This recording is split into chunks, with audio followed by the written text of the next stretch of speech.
from the United Nations. The others, what? Okay. Thank you, Ambassador Cabo. Ladies and gentlemen, much they valued having the UN around on the streets in Wau Town. Maybe they uncontrolled it from the government or from...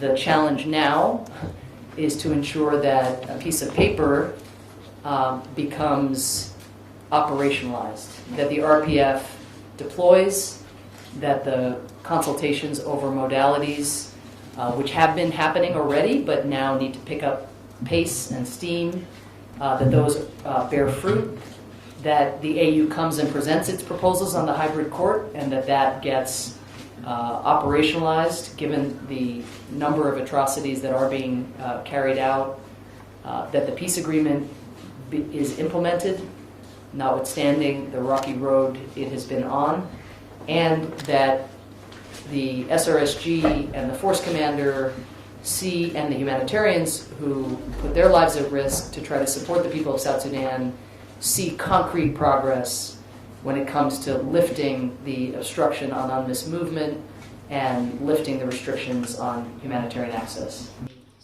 Impediments that have existed and what is the most memorable feature of the trip? For me, it was meeting two young girls today in Wau, each of whom had been raped. One was 12, one was 13.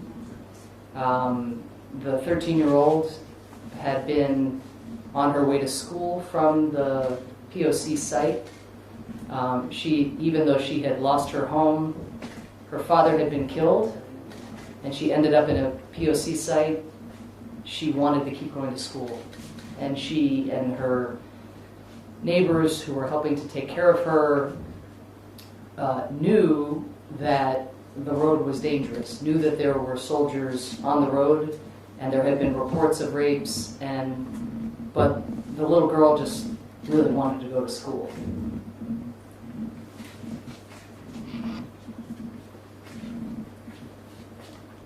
And so all of us who had a chance to talk to her could see that she lives with the shame of what was done to her. Her whole community is aware of what was done to her. That's devastating for her and the people who are left in her family. It is incumbent on us in the international community to never give up on the cause of peace in South Sudan, to do everything we can by pressuring the government and all armed actors who could do such monstrous things to little girls who just want to go to school or to anybody, but also to put in place a UN peacekeeping presence that is able to be more mobile and to be more out and about, just to increase the likelihood that something like that can be stopped. The stability that civilians are really looking for needs to come from. I and the rest of the council, that's what we take, is that message of, if you give us, if there is a bare minimum of peace here, we will run with it.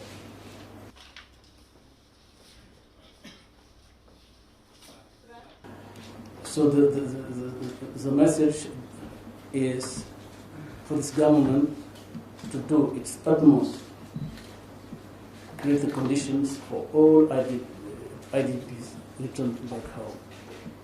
That only governments can. It can help, and it can. As a Security Council, what we can promise is that we will stay on this. We are not coming to South Sudan to check a box and go back to New York and leave UNMISS here to its own devices. We take these commitments very seriously. And we have been explicit in the resolution about the decisions that we will make regarding an arms embargo and sanctions if the restrictions on UNMISS are not lifted and if the RPF is not able to deploy. But as I said my very first night here, we would prefer, in the extreme, not to get to those decisions. We would prefer that the commitments that have been made, that if operationalized could be significant, that those be held. Political issues have to be dealt with in order for people to have the security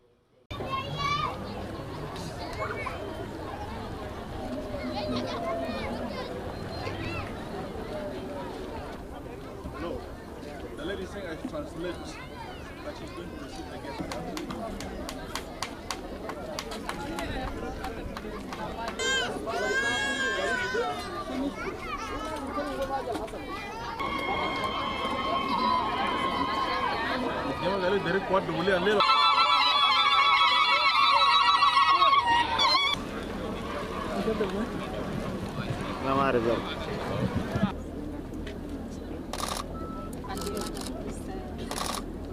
To protect us. We are suffering. But please know that we feel your fear and we hear your suffering. We know how much you have suffered. It is true that we are not able to go to see your homes, many of which have been destroyed, but we believe you. You know best about what is happening to your families.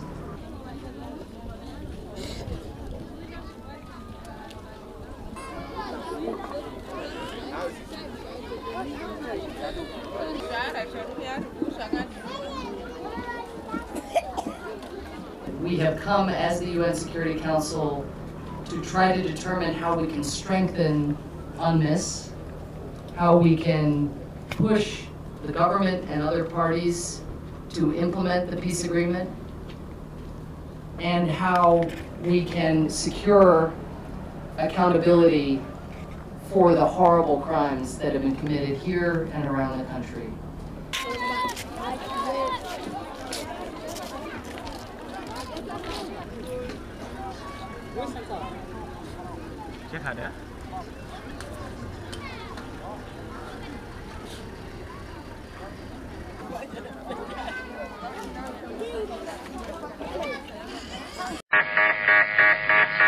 Hi everybody, today is February 11th, 2013. Well, it's confirmed North Korea nuclear test. UN Security Council diplomat says country has conducted a nuclear test. North Korea conducted a nuclear test on Thursday, South Korea's defense ministry said, after a seismic activity measuring 4.9 magnitude was registered by the U.S. Geological Survey. Well, it's been upgraded. It's now a 5.1, they're saying. 1 kilometer in depth.